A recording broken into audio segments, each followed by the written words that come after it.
Eh bien, bonsoir à tous. Je suis content de refaire de nouveau un petit live avec UE Privé, avec une thématique cette fois un peu plus précise, qui est les vins de la vallée du Rhône, et puis surtout avec un vrai focus sur le domaine des rémisères, un domaine que l'on suit depuis le début avec l'équipe, qui nous ravit toujours avec des vins très expressifs qui ont beaucoup de parfums et qui ne laissent pas indifférents. Et donc ça c'est toujours vraiment un vrai plaisir. N'hésitez pas, comme toujours, à poser éventuellement des questions. Je tâcherai d'y répondre, que ça soit évidemment sur la thématique donc de la vallée du Rhône et spécialement du domaine des rémisières. Et puis sinon, s'il y a d'autres questions un peu plus vastes, avec plaisir, n'hésitez pas.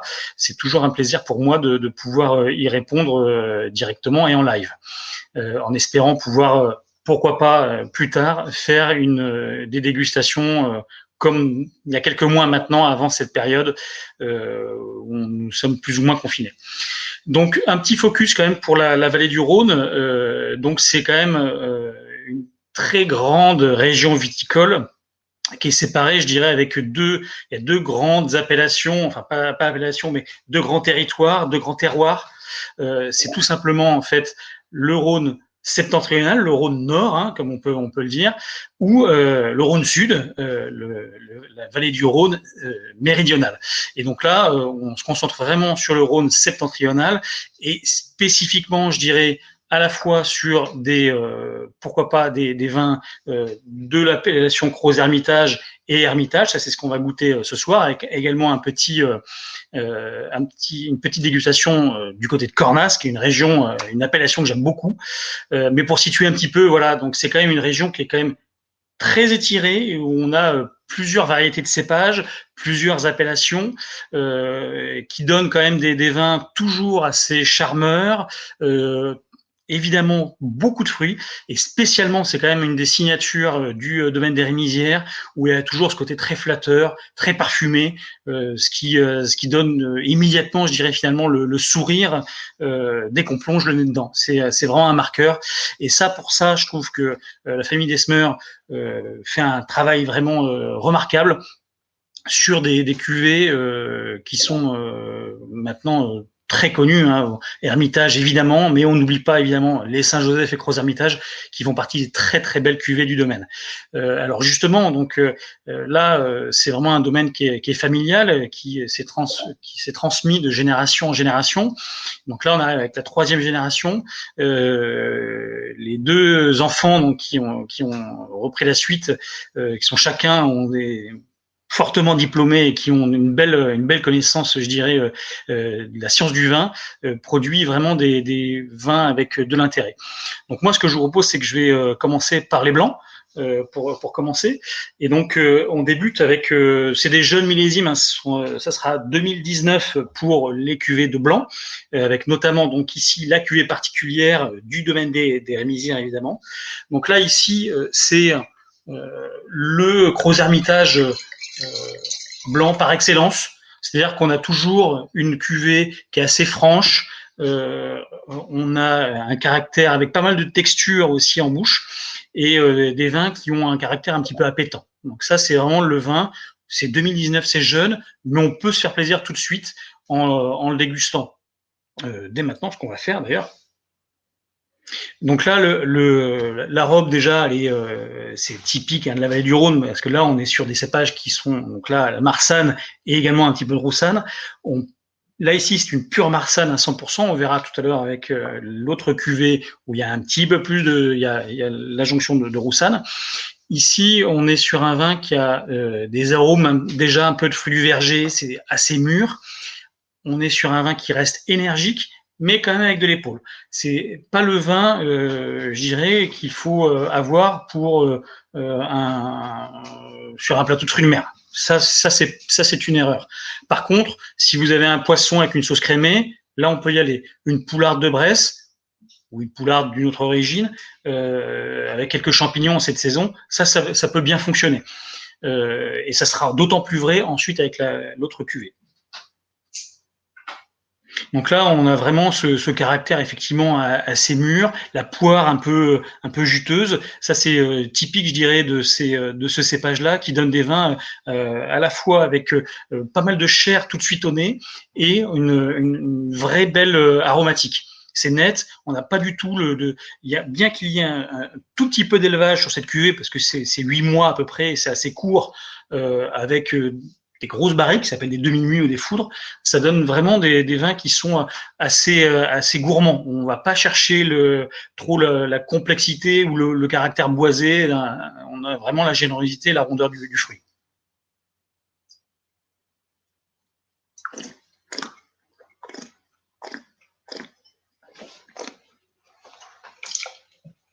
On a vraiment une belle texture en bouche, que je disais, c'est vraiment des vins qui ont une rondeur et un gras, mais surtout, ça reste avec très beaux amers en finale. Et ça, c'est vraiment intéressant, parce que c'est ce qui donne l'équilibre dans cette bouteille-là. Une cuvée qu'on peut garder 4 ans, 5 ans, mais c'est difficile quand on la reçoit. Voilà. Et là, 2019, ça vient d'arriver, et ça se goûte déjà très très bien. Donc voilà, il n'y a pas d'inquiétude, vous pouvez le garder 4 ans, 5 ans, mais pourquoi? Alors que c'est déjà vraiment très très bon. Attention sur je vais parler des températures de service. Sur ce type de vin-là, qui sont des vins blancs comme je le disais, pas mal de texture, pas mal de fond, c'est pas utile de les glacer. Même, je dirais, vous le sortez de cave, il n'y a pas besoin de le mettre en seau, ou si vous n'avez pas de cave, dans votre réfrigérateur, vous le sortez un petit quart d'heure, 20 minutes, une demi-heure à l'avance, vous l'ouvrez, ça ne va pas lui faire de mal, au contraire, ça va le développer en arôme et en gras. Et donc ça, c'est vraiment utile en petit tips que je peux vous donner. La température, pas trop glacée. Ça nuirait, je dirais, à la texture du vin. Et donc, c'est pas forcément ce qu'on recherche.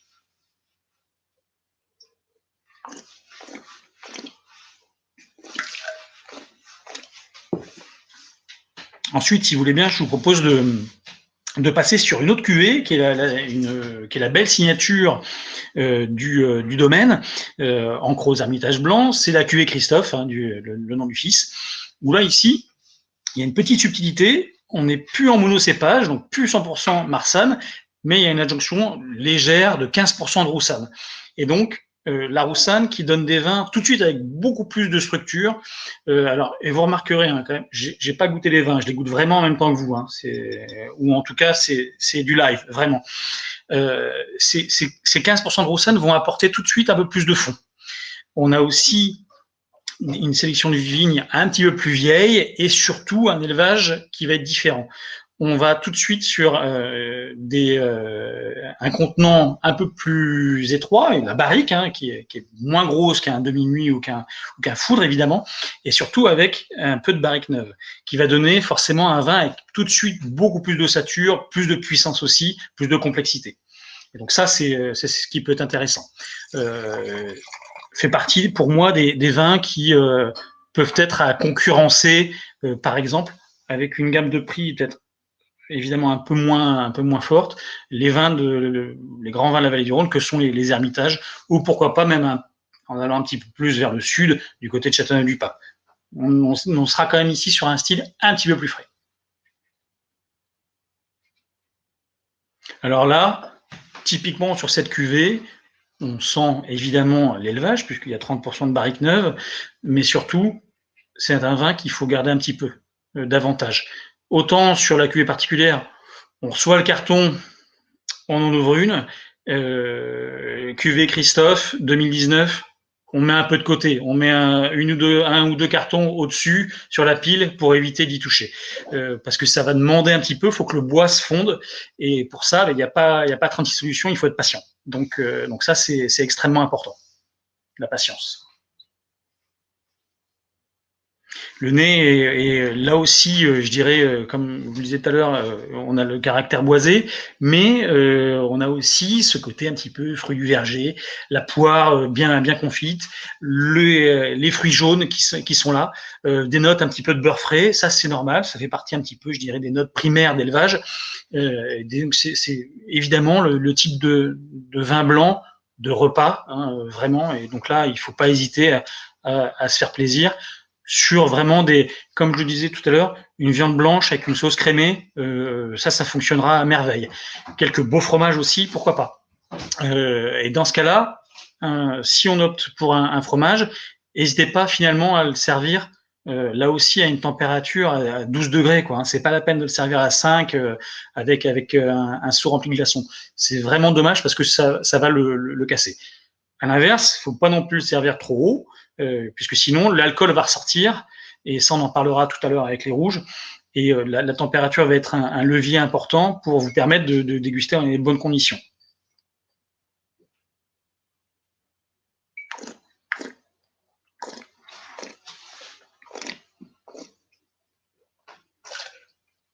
Là, on a franchi vraiment une étape.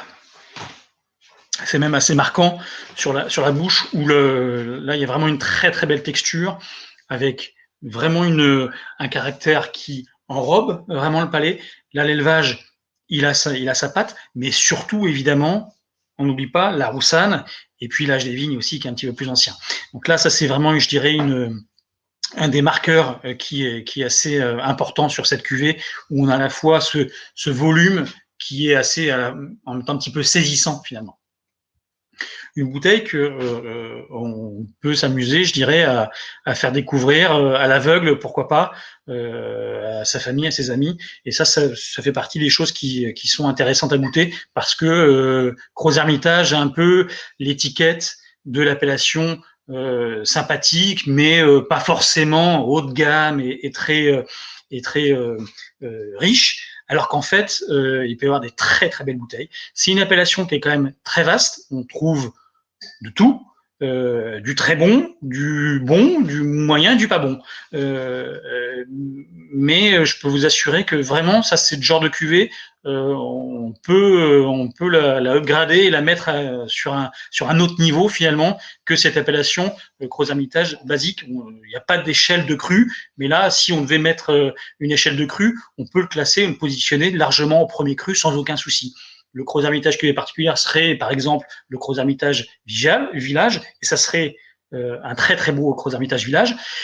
Et Christophe, on peut le mettre en premier cru sans aucun problème, en étant serein.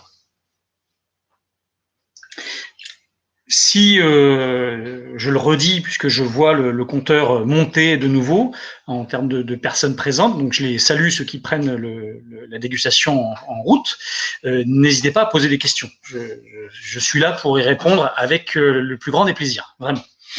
Donc on change de couleur, on reste dans l'appellation Gros Hermitage, mais cette fois-ci, on va donc avec la même cuvée, la cuvée particulière, mais je change de verre, excusez-moi, avec le millésime 2018, et donc ici avec le Gros Hermitage rouge et la cuvée particulière. Donc là aussi, c'est quand même très très jeune. J'ai beaucoup de plaisir à les goûter, puisque c'est vraiment une cuvée que j'apprécie beaucoup, la cuvée particulière, par sa franchise de fruits.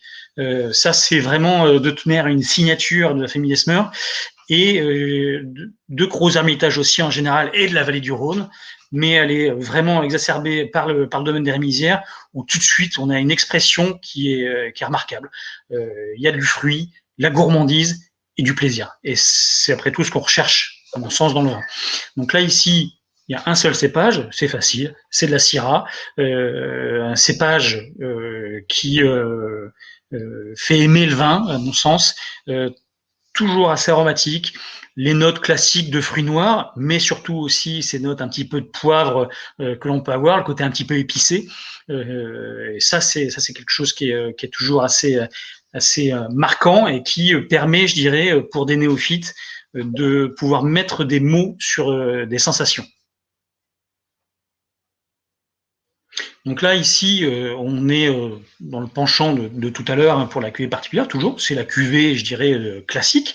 Ici, il y a un petit peu d'élevage, et c'est bien, il faut juste le souligner, une petite touche d'élevage. On n'est pas là pour masquer le fruit, au contraire, c'est juste lui mettre le petit nœud papillon autour du cou pour qu'il soit resplendissant. Et ça apporte vraiment un peu plus d'allonge.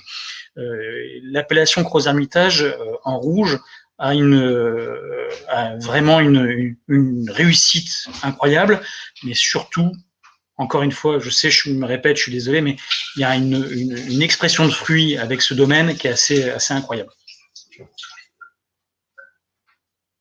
On est vraiment sur les notes de fruits noirs, la mûre qui vous tache les doigts, ça c'est net. On a ce caractère un petit peu cassis noir aussi, mais pas le côté sucre du cassis. Parfois, on peut avoir des vins qui, quand ça franchit un petit peu la barrière de maturité, un petit peu dans l'excès, on va avoir ce côté un petit peu sucraillon. Quelque chose que j'exècre, je déteste ça. Et là, au contraire, on va avoir justement finalement un vin qui sera salivant, avec du fruit, mais pas lourd, pas pâteau. Et ça, c'est extrêmement important. Alors, je vais quand même le vérifier parce qu'il faut le goûter, mais à mon sens, c'est ce qui devrait se passer.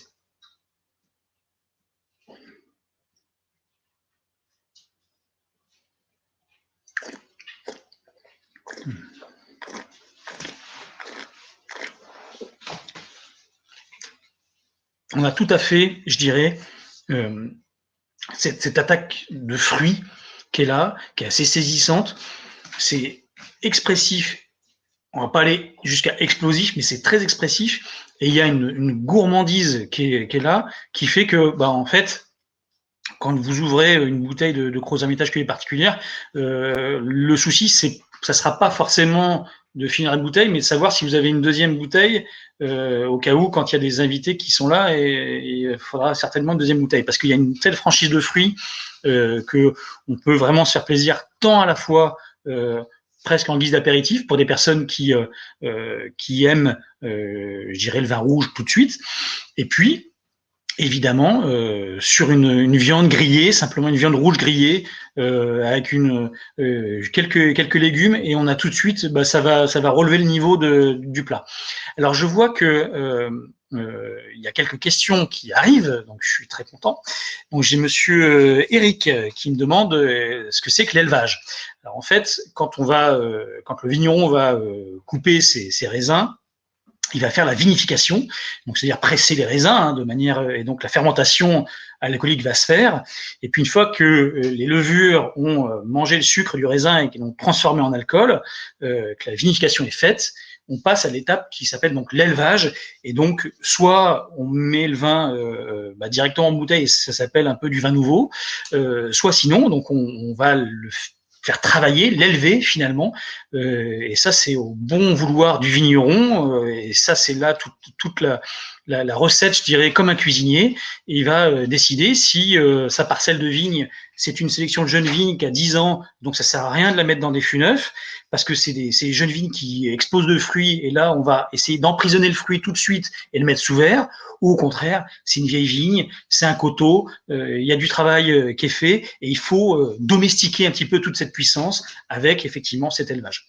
Et donc les demi-muits, donc vous avez des barriques. Alors, je ne vais pas vous faire un cours sur les barriques parce que sinon, je pense qu'à minuit, on sera encore là, parce qu'il y a différentes tailles en fonction des régions de production. Donc, je vous laisse imaginer la kyrielle de type de cépage. Mais en gros, une barrique de vin, ça aussi, on va dire, entre 226 litres à 300 litres, quoi. Demi-muit, c'est un format plus gros. Et les foudres vont être évidemment encore plus gros. Et donc, plus gros contenant, plus de vin à l'intérieur, donc un impact du boisé différent, finalement un peu plus fin. Ça aura davantage une petite touche que si on concentre le vin dans une petite masse de fût, et surtout si par exemple c'est un fût neuf, là forcément on va concentrer davantage les arômes du bois. Voilà. Donc c'est bien d'avoir un peu comme une recette de cuisinier, utiliser demi-muit, la barrique, foudre, cuve inox, cuve béton, les œufs en terre cuite, enterrés, pas enterrés, les jarres sous verre. Il y a de multiples process. Voilà. Et il y a également donc Marie qui me demande ce fruit est-il propre à tous les vins issus de Syrah ou est-ce que c'est le travail du vigneron qui l'apporte? Alors, bonne question. La Syrah, je dirais, dans sa jeunesse, donne quand même régulièrement ces notes-là. mais il faut quand même bosser derrière. Ça se fait pas comme ça se fait pas en un claquement de doigts. Donc oui, la Syrah, c'est un cépage qui donne tout de suite beaucoup de plaisir, mais effectivement, il y a quand même le boulot du vigneron et le terroir, évidemment, qui va donner ce résultat-là. Donc tout simplement. Encore une fois, n'hésitez pas, avec grand plaisir. Là, l'aération, parce que c'est des vins, je les ai ouverts là. Petit tips également, c'est les bouteilles. Alors les vins blancs, je les ai ouverts à peu près 45 secondes avant le live, et les vins rouges, une petite demi-heure en revanche, parce que ça craint rien du tout. C'est la Syrah, elle peut être un petit peu réducteur dans la jeunesse, c'est-à-dire que ça peut avoir un caractère un petit peu, comment dire, pas forcément un petit peu écurie, pas forcément extrêmement plaisant. Donc c'est tout à fait le genre de vin que vous pouvez carafer sans aucun problème. Là, bon, je suis à mon domicile. Malheureusement, j'ai pas le matériel que je peux avoir quand je suis en fonction au Bristol. Et donc, pour mettre tous les vins au même pied d'égalité, tout simplement, on les ouvre en même temps. Et donc là, ils ont été ouverts à 19h30 pour la dégustation. Mais effectivement, c'est un cépage qui peut demander parfois un petit peu d'air. Donc, si jamais, mais ça arrive, pour ma part, ça ne m'est jamais arrivé avec le domaine des Rémisières, mais si jamais vous ouvrez une bouteille de cuvée particulière dans la jeunesse ou une autre cuvée, la cuvée Hermitage Émilie par exemple, n'hésitez pas, vous prenez aucun risque à l'ouvrir vraiment en amont, 1 heure et demie sans aucun problème, quand c'est jeune, bien entendu. Et même à la carafer, au contraire, ça peut lui faire que du bien.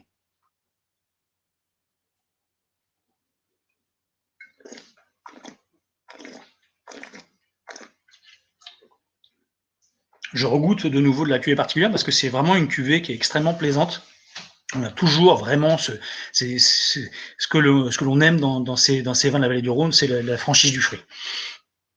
Donc, on passe maintenant à un voisin, qui est l'appellation Saint-Joseph. On reste sur le même millésime, toujours, hein, tous les vins rouges seront sur le millésime 2018. Le même cépage ici, on reste en pur Syrah. L'âge des vignes est identique, hein, c'est une quarantaine d'années à peu près pour la famille Esmer avec le domaine des Rémisières. Plus ou moins, je dirais finalement le même process, sauf qu'ici, un peu comme la cuvée Christophe en blanc, on est avec un élevage un petit peu plus noble entre guillemets, avec ici on va concentrer un petit peu plus le bois, avec il y a 30% de barriques neuves ici, et donc un vin qui aura un style avec qui sera peut-être un petit peu plus saillant, un peu plus structuré. Je suis très content de le goûter parce que c'est une cuvée que je ne connais pas, le domaine des Rémisières, le Saint-Joseph. Moi, je suis assez aficionados du Gros Hermitage et de l'Hermitage, mais effectivement le Saint-Joseph qui est là aussi une très grande appellation, qui a explosé en l'espace de 30 ans, 40 ans, tant en termes de notoriété que de surface plantée. Et donc là aussi, attention, vous pouvez trouver des très grands vins, des bons vins, des vins, et puis voilà, ce que l'on trouve parfois dans d'autres endroits. Et très honnêtement, ça c'est une très belle appellation où il y a aussi des vins qui sont expressifs, peut-être un petit peu plus sérieux, un petit peu plus puissants que Gros Hermitage, un petit peu moins croquant peut-être que Gros Hermitage.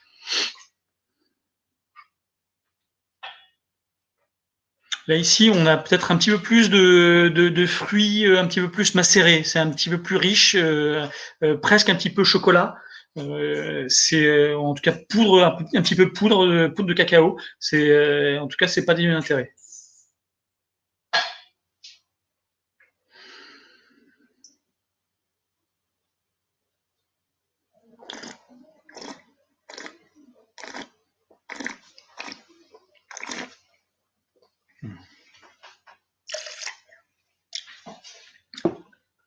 On est exactement dans ce registre-là, avec nettement plus de matière, et j'ai même mis un petit peu plus de temps à reprendre la parole. C'est un vin qui est vraiment beaucoup plus long. En 2018, j'en ai pas parlé, mais qui est un millésime plutôt classique, classique à chaud, on va dire, hein, classique et température un petit peu plus élevée qu'à l'accoutumée. Des vins qui ont quand même donné des raisins qui ont donné des très jolis vins assez quand même musclés. Ici, ça ne déroge pas la règle. On a quand même des vins qui sont quand même assez structurés, mais toujours quand même un beau fruit, une très belle complexité, une attaque qui est soyeuse, une très belle complexité en milieu de bouche, où ça évolue un petit peu. C'est un petit peu une battle entre à la fois le fruit, les notes un petit peu, je trouve un petit peu cacaotées, qui apportent un peu de complexité, une très belle longueur. Là aussi, on pourrait sans problème le mettre sur une échelle de premier cru sans aucun souci s'il y avait une échelle de cru dans la vallée du Rhône. C'est une très belle bouteille. On prend beaucoup de plaisir avec. J'ai Jean-Jacques qui me demande quelle température de service. Donc effectivement, donc sur les blancs, 10-12 degrés, ça me paraît vraiment une bonne température. C'est pas utile d'aller en dessous, c'est pas utile d'aller au-dessus. C'est pas nécessaire. Faut que ça reste quand même un vin blanc rafraîchissant et donc il faut avoir, je dirais, une température juste. Donc 10-12 degrés, ça me paraît tout à fait l'idéal. En ce qui concerne les vins rouges, on oscillera davantage, je dirais, une remontée de cave. Donc une cave, on dit que c'est à peu près entre 12 et 14 degrés. Maintenant, les habitations, on est plutôt chauffé à, on va dire, entre 19 à 22, 23 degrés pour les plus frileux. Donc le vin va vite remonter quand même en température. Sur des vins qui sont tout de suite, alors j'ai pas regardé, mais en termes de degrés alcooliques, pourcentage d'alcool, on est à 14,5, donc 15 degrés, c'est bien. 15 degrés, la température de dégustation, c'est bien parce qu'on a ça ne va pas masquer le fruit. Et par contre, ce que ça va masquer, c'est peut-être un petit peu l'effet d'alcool que l'on peut avoir sur certains vins, surtout dans la vallée du Rhône Sud. Donc là, ça ne concerne pas finalement le domaine des Rémisières, mais pour les vins, par exemple, dans le Languedoc ou du côté, par exemple, de Châteauneuf-du-Pape, des vins qui sont tout de suite maintenant à 15,5, 16, mais c'est la même chose maintenant du côté de Bordeaux. Vous goûtez, par exemple, des Bordeaux de la rive droite, type Saint-Émilion-Pomerol, on est tout de suite à 15 degrés, sans aucun problème. Et donc, je parle 15 degrés d'alcool hein, et pas Celsius. Et donc, là, en termes de température, n'hésitez pas presque même à les rafraîchir un petit peu. Si on est au mois de juillet, n'hésitez pas à les mettre dans un seau avec 3 glaçons. Au contraire, ça sera que mieux. Parce que l'alcool va ressortir et vous n'allez avoir que cette perception-là. Ici, bon, je suis plutôt bien équipé à la maison et donc effectivement, il faut avoir une cave et sortie de cave et 1 heure après, en règle générale, la bouteille est terminée. Alors, j'ai également une question sur le terme croquant. Alors, quand on a vraiment vous savez, quand on croque le fruit, quand il est juste mûr, et qu'il n'a pas dépassé son stade de maturité, qui commence à confire finalement. Ben voilà, c'est ça le terme croquant qu'on ressent en bouche. Il faut pas qu'il soit pas mûr, il faut pas qu'il soit trop mûr, il faut qu'il soit juste mûr, croquant et juteux. Et donc ça c'est on a à la fois, je dirais, cette texture de bouche hein, qui va être cet indicateur-là. Christophe me demande quels sont les accords mets et vins pour ces vins rouges. Alors, si c'est gibier, daube. Alors, la daube, pourquoi pas pourquoi pas. Je suis peut-être un petit peu moins fan, mais effectivement, gibier. Alors, tourne-dos grillé, moi j'aime bien les viandes rouges qui sont bien saisies, grillées, parce qu'on a toute la saveur de la viande, le juteux du jus de viande qu'elle a. Et ça fonctionne à merveille sur les vins rouges, type Gros Hermitage ou Saint-Joseph. Ça, c'est vraiment les yeux fermés. Ça, c'est clair.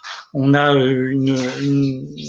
c'est pas utile d'aller sur des plats non plus trop, je dirais trop puissants. Il faut garder parce que puissant plus vin puissant, parce qu'on est sur des vins qui sont quand même avec un petit peu de charbon d'alcool, pour moi, ça s'annule un petit peu. Et c'est bien d'aller sur des goûts plutôt fins et avec plutôt un superbe produit et pas utile d'aller de napper de sauce et sur ces vins rouges-là, c'est pas forcément utile.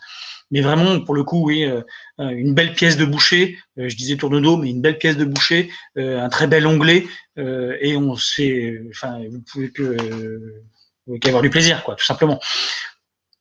Après, si vous avez de la chance, effectivement, d'être un cordon bleu et d'avoir le matériel et un bon boucher à côté, effectivement, pourquoi pas des beaux gibiers comme peut-être un lièvre, ça sera magnifique, ça c'est certain.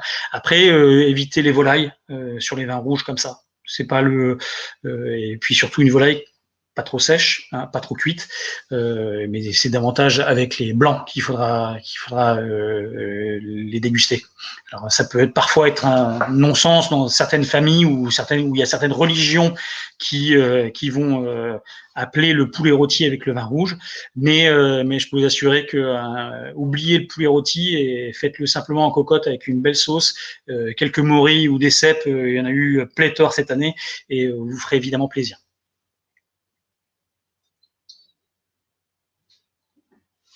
C'est très très joli Saint-Joseph, vraiment une très belle bouteille. Là aussi, on peut vraiment, je dirais, se faire plaisir pour à garder effectivement 5 ans, 8 ans, mais écoutez, ça a 2 ans tout juste. Profitez-en pendant les 3, 4 prochaines années, parce que ça donne tellement tout de suite que c'est un vrai plaisir. Et la chance que l'on a, c'est des tarifs qui restent encore, je dirais, un petit peu aimables et abordables.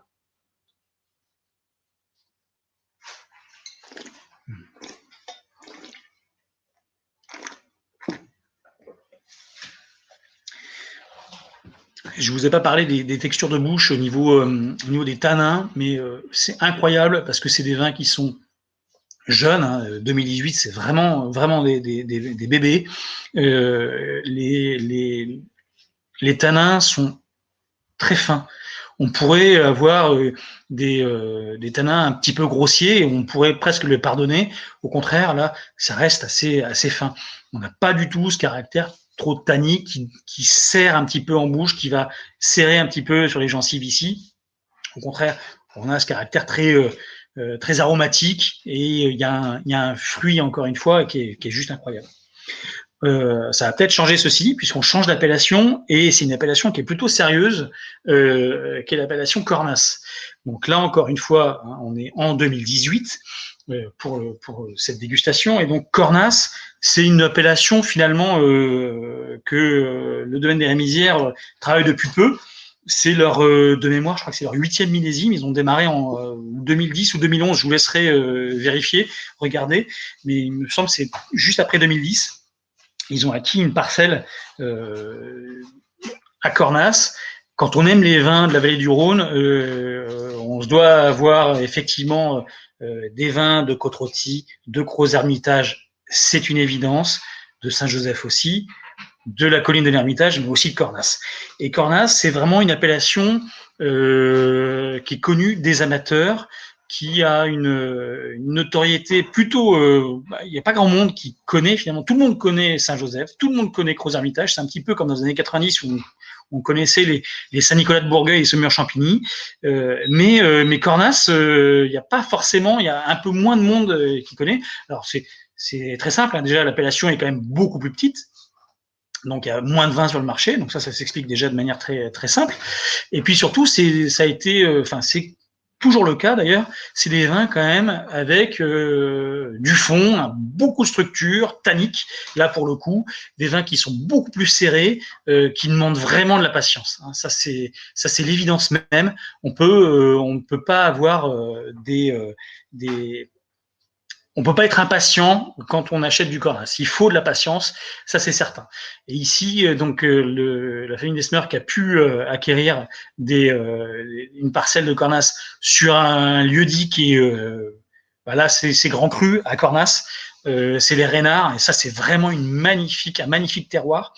Et là, je suis vraiment impatient de regoûter ce Cornas sur ce millésime 2018. Donc là, vraiment une appellation qui est quand même vraiment pas très grande, hein, c'est vraiment vraiment petit. On reste toujours sur la Syrah tout au long de la dégustation. Ça sera de la pure Syrah. Ici, c'est la parcelle des Reynards. Moi, pour y avoir été, c'est assez pentu et c'est presque un peu sauvage même. Et ça se ressent presque un peu dans les vins de Cornas. C'est ça, c'est ce caractère un petit peu sauvage qu'on peut avoir. Des vins qui qui vont s'assagir avec le temps. Et donc ça, tout à fait, ce qui est intéressant, c'est d'avoir, je dirais, c'est pour ça que je pense que je suis pas dans le secret des dieux ni dans le secret de la famille du domaine des Rémisières, de la famille d'Esmer, mais il faut avoir des gros hermitages pour les vins de fruits de plaisir et puis des vins pour les générations futures. Et c'est tout à fait ce rôle-là de l'appellation Cornas ou l'appellation Hermitage, où là, c'est des vins qui peuvent vraiment, sans aucun problème, traverser le temps. Donc là, tout de suite, moi, je le vois sur, si vous avez la chance d'en avoir, je vous en prie, ouvrez-en. La couleur est quand même beaucoup plus intense sur cette cuvée-là. Là, ici, c'est des vins qui demandent, là, faut pas hésiter, je dirais presque, si on doit ouvrir, parce que vous n'avez pas le choix, il n'y a plus qu'une seule bouteille dans la cave, c'est le Cornas des Rémisières et la bouteille il y a 2 ans, ouvrez-la vraiment 2-3 heures à l'avance, en la carafant, ça craint rien. C'est pas des warriors, mais pas loin. Et vraiment, on a une vraie structure en termes de nez, ça rigole pas. On est vraiment là, on sait qu'on est à Cornas.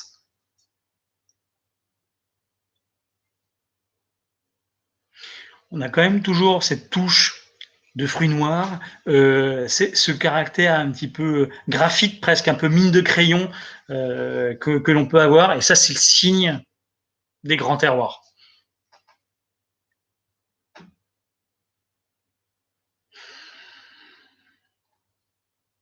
Là maintenant, ça fait 1 heure que la bouteille est ouverte. Ça commence à vraiment, vraiment bien s'ouvrir.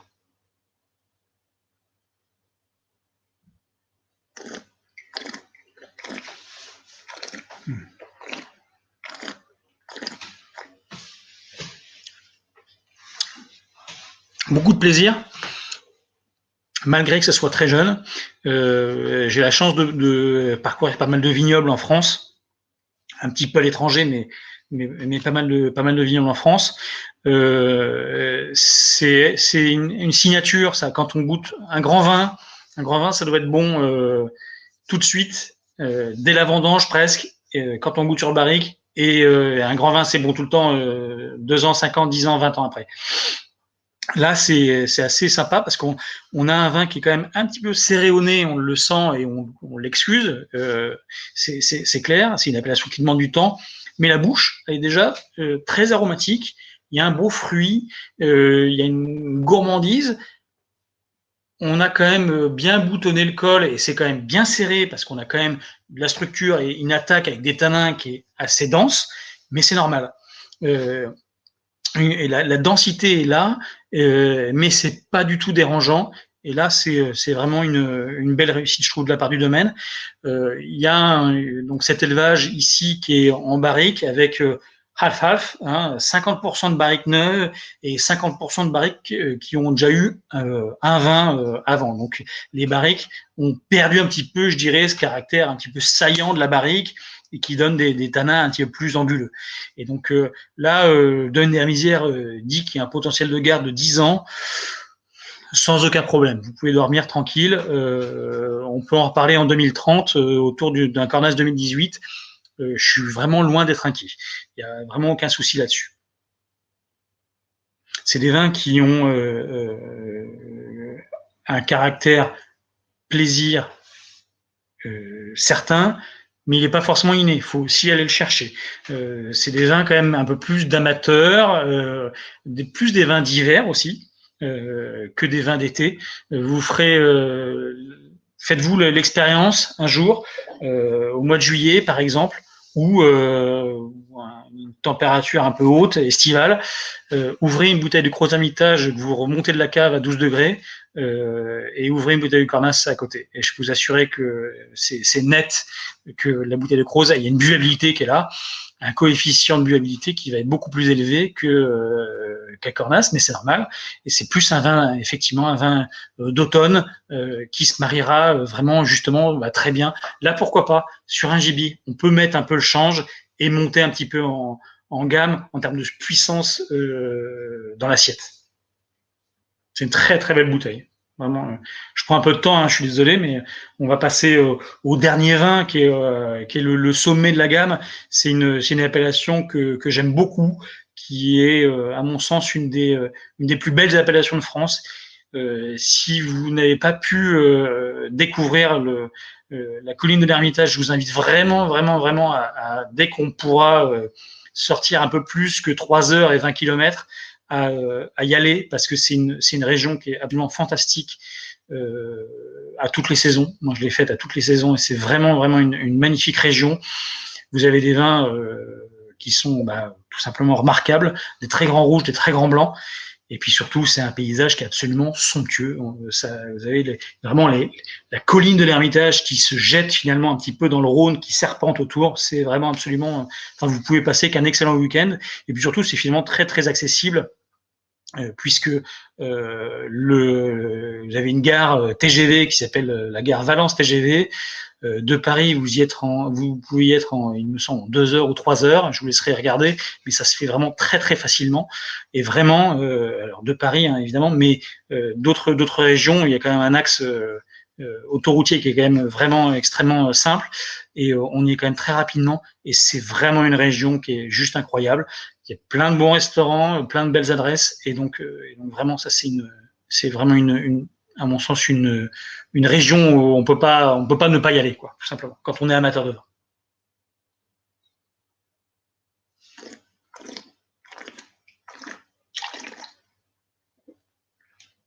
Alors, pour terminer sur l'appellation Cornas, j'ai Eric qui me demande l'âge optimum pour le Cornas. Alors là, Eric, je suis désolé, mais c'est vraiment... il y a plusieurs âges. Si on parle spécifiquement du domaine des Rémisières, là, écoutez, 2018, c'est déjà très bon et c'est un vrai tour de force parce que c'est comme je le disais avant, bon voilà, c'est une bouteille, faut la garder, mais vous savez sur les Syrah, sur le cépage Syrah et sur l'appellation Vallée du Rhône, soit on saisit le fruit tout de suite au vol et effectivement, là, c'est tout de suite très expressif et on se fait plaisir. Ou soit sinon sur des cuvées et des appellations comme Cornas ou Hermitage, il faut laisser passer le temps. Et 10 ans, à mon sens, c'est la sanction. C'est le bon minimum. N'y touchez pas avant 10 ans. Faites-vous plaisir avant. Goûtez-en une. Si vous achetez une caisse de 6, une caisse de 12, goûtez-en une tout de suite, on va dire, dans les 2 premières années. Parce que je peux le comprendre et que ça prend de la place d'avoir du vin parce qu'il n'y a pas que la vallée du Rhône, il y a aussi des très grands vins en Alsace, en Loire, à Bordeaux, partout. Donc c'est ça qui est fantastique. Mais ça fait partie des vins de garde. Donc effectivement, l'âge optimum pour le Cornas, vous en prenez pour 10 ans, quoi. C'est un peu la sanction, mais ça donne tellement après. Ça donne tellement après qu'on en est récompensé. Et le tout, c'est de construire sa cave en se disant, voilà, ça c'est pour dans 10 ans, et puis ou dans 12 ans, dans 15 ans, et puis les crozes, je les fais sauter parce que c'est tellement bon tout de suite, et ça permet de patienter et d'oublier un petit peu le reste. Alors Mourat me demande quel est le meilleur Cornas que j'ai goûté. Il y en a pas mal, donc c'est toujours difficile. Mais ce qu'il y a de certain, c'est les Cornas avec de l'âge. Vraiment, c'est des vins qui demandent vraiment du temps, et donc on peut pas, je dirais, dire vraiment, c'était tel Cornas de telle cuvée, tel millésime, tel vigneron. Je pourrais vous le dire, mais c'est pas. Voilà, c'est pas tant là l'intérêt. À mon sens, ce qu'il y a, c'est celui que vous avez goûté et la récompense vous l'avez quelques années après. Oui, Mourad, c'est effectivement un très bon propriétaire aussi. Sans le S, attention, sans le S pour ce propriétaire-là. Je vous propose de basculer sur la grande cuvée du domaine, c'est l'Hermitage avec la cuvée Émilie, qui est le nom donc de la fille de Philippe, Philippe Dessner. Et donc là, on se retrouve ici, c'est une grande cuvée. Moi, c'est un domaine que je suis depuis de nombreuses années. Et là, vous voyez, par exemple au Bristol, je commercialise simplement les 2012. Sur la carte des vins, si vous venez un jour au Bristol, c'est la cuvée Émilie, mais 2012. Pas de problème, Mourad. Je comprends, je sais, moi aussi, je fais des erreurs des fois d'orthographe avec le correcteur Apple ou Samsung, c'est assez terrible. Pas de souci. Donc là, je disais, voilà, là, on va goûter 2018. Nous, on sert des 2012 actuellement. Ça se goûte, voilà, c'est bien. Ça a 8 ans et ça se goûte très bien maintenant. Donc là, on goûte 2018. Je suis content parce que je l'ai pas goûté. Je l'ai goûté effectivement avec QI, mais là, je l'ai pas, j'ai pas ouvert de bouteille, on va dire, depuis quelque temps. C'est toujours assez incroyable les vins de l'Ermitage, puisque en fait, on se retrouve toujours dans cette, il y a une mosaïque de terroirs Hermitage, et il y a plusieurs parcelles qui ont leurs intérêts et qui vont donner différents styles. Et ce que j'aime beaucoup avec le domaine des Rémisières, c'est qu'ils font pas une cuvée, alors ça s'appelle cuvée Émilie, mais il y a un affectif là-dedans, mais ils font pas une superbe cuvée, les Bessards, ou les Greffieux, ou les Roucoules, etc., qu'on peut trouver chez d'autres vignerons. C'est leur choix, hein, ça fonctionne, voilà. Mais moi, j'aime beaucoup finalement l'histoire d'assemblage qui est la colline de l'Ermitage, parce que finalement, c'est une colline qui a différentes subtilités, différentes parcelles, et le domaine des Rémisières a quelques-unes et va finalement assembler ces différentes parcelles pour faire un vin qui est le vin de l'Ermitage. Et ça, je trouve une belle récompense pour le terroir, et c'est bien, plutôt que de faire des top cuvées 100 sur 100, 120 sur 100. Bon, c'est bien. Moi, je goûte pas sur des notes, je goûte avec mon verre à vin, et c'est quand même un peu plus intéressant. Et c'est ça qui y a d'incroyable dans l'Ermitage, c'est que cette colline qui est plurielle, ce patchwork de terroir donne ces nuances. Et ça, c'est vraiment le plaisir que l'on peut avoir. Donc là, ici, c'est classique, je dirais, hein, donc toujours une pure Syrah, un patrimoine de vignes c'est pas des vignes qui sont centenaires, c'est entre 30, 50 ans, voilà, ça dépend finalement des terroirs, mais surtout, pardon, une exposition qui est plein sud, avec toujours un élevage ici qui va être particulièrement maîtrisé, puisqu'on passe le cap de l'année, on monte quasiment à 1 an et demi, excusez-moi, quasiment à 1 an et demi d'élevage en barrique neuve à 100%.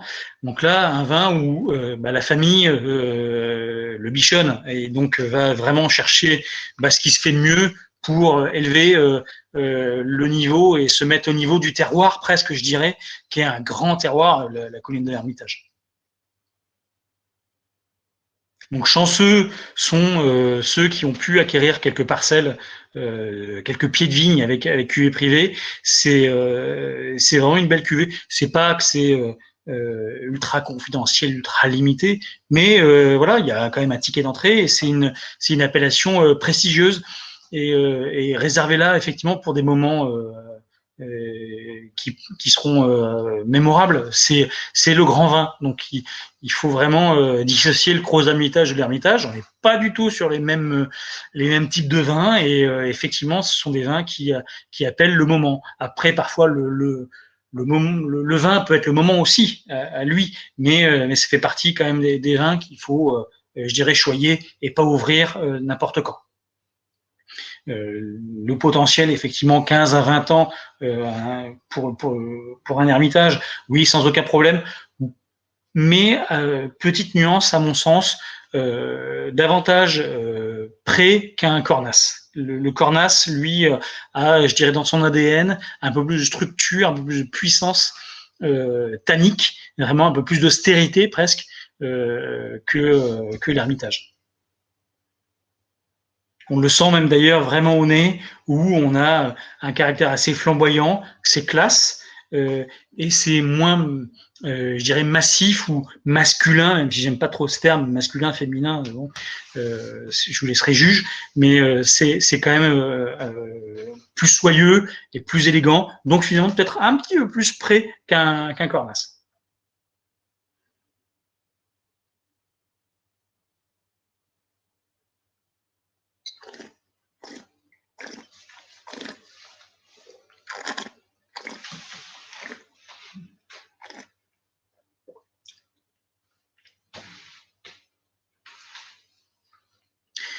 Bah, écoutez, c'est la grande classe, hein. C'est vraiment extrêmement séduisant. Il y a une longueur en bouche qui est juste incroyable, vraiment. C'est ce que l'on aime, je dirais, dans les grands vins, c'est les finales en queue de pan. C'est-à-dire que ben, un pan, vous savez ce que c'est, hein, ça fait la roue. Et vraiment là, c'est exactement ça. On a vraiment une puissance qui est mesurée. L'attaque en bouche est vraiment tout à fait mesurée. Et par contre, ça monte en palier. On a presque la sensation que bah, ça ne s'arrête pas. Il y a une longueur et ça, une finale qui est très ronde, très soyeuse. On n'a pas du tout d'amertume au niveau des tanins, que là encore on pourrait pardonner, c'est tellement jeune, mais il y a vraiment un plaisir qui est assez incroyable. On a moins ce côté éclatant du fruit que l'on a eu dans les Gros Hermitages juste avant. Mais on a un style qui est l'élégance même. Et ça c'est la grande classe des grands vins, c'est l'élégance, le caractère à la fois soyeux des tanins, la longueur en bouche, évidemment, l'aromatique, elle va se mettre en place. Il faut lui laisser un petit peu de temps et pour que ça soit plus expressif. Mais la bouche est vraiment, vraiment de très, très haut niveau. C'est une très belle bouteille. Donc ça, vraiment, pour le coup, vous pouvez vous faire plaisir maintenant. Mais je vous l'ai pas dit, quoi. C'est vraiment à mettre de côté parce que ça vous serez récompensé. Donc voilà. J'espère en tout cas que vous avez passé un bon moment. J'espère que vous avez salivé, qu'il vous a donné des idées à la fois de visite ou bien de dégustation ou d'achat ou je ne sais quoi, des idées pour les fêtes. Si vous faites effectivement un chevreuil, pourquoi pas effectivement taper dans la cave en vallée du Rhône parce que ça sera la bonne idée. Donc ça c'est certain. Après, je ne sais pas si vous avez effectivement des questions, avec grand plaisir. N'hésitez pas à m'en poser. On sera là pour y répondre. L'équipe, évidemment, est présente aussi. Et puis ensuite, dans 2 semaines, il y a une petite interview avec un très bon vigneron de Champagne pour vous faire plaisir. Et puis, il faut bien passer au bulle au mois de décembre, même s'il en est le premier. Mais le 15 décembre, ça sera une belle soirée avec Thierry Forget. Et donc là, ça sera la science des bulles. Donc je vous invite vraiment à le regarder. Merci Anne pour ce petit message. Quel plaisir de vous écouter et vous entendre confirmer mon choix. Écoutez, je suis ravi que vous ayez été, vous soyez porté acquéreur de quelques vignes chez la famille Desmer. C'est vraiment une belle, c'est un très très bon domaine. Fenêtre de tir, 2-5 ans sur les blancs, c'est pas utile d'aller au-delà, mais ça donne tout de suite. Et les rouges, voilà, Gros Hermitage Saint-Joseph, il est 21h bientôt, vous pouvez y aller. Et puis les autres, soyez sages. Voilà. Je vous souhaite une belle fin de soirée, évidemment des belles fêtes de fin d'année en famille un petit peu rapprochée, mais c'est comme ça. Et j'espère vraiment pouvoir vous voir lors d'une prochaine soirée, pourquoi pas QE privé quand ça pourra se refaire prochainement. Et sinon, écoutez, portez-vous bien et on se revoit bientôt. Mourat,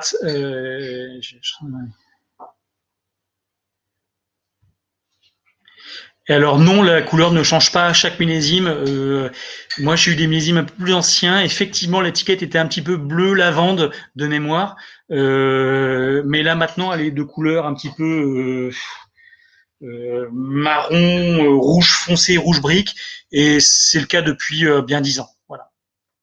Donc non, c'est pas, c'est chacun évolue. Vous savez, parfois on met des couleurs unies, après on passe aux rayures. Bon voilà, c'est comme ça. Voilà, bonne soirée à vous et portez-vous bien, à très vite. Au revoir.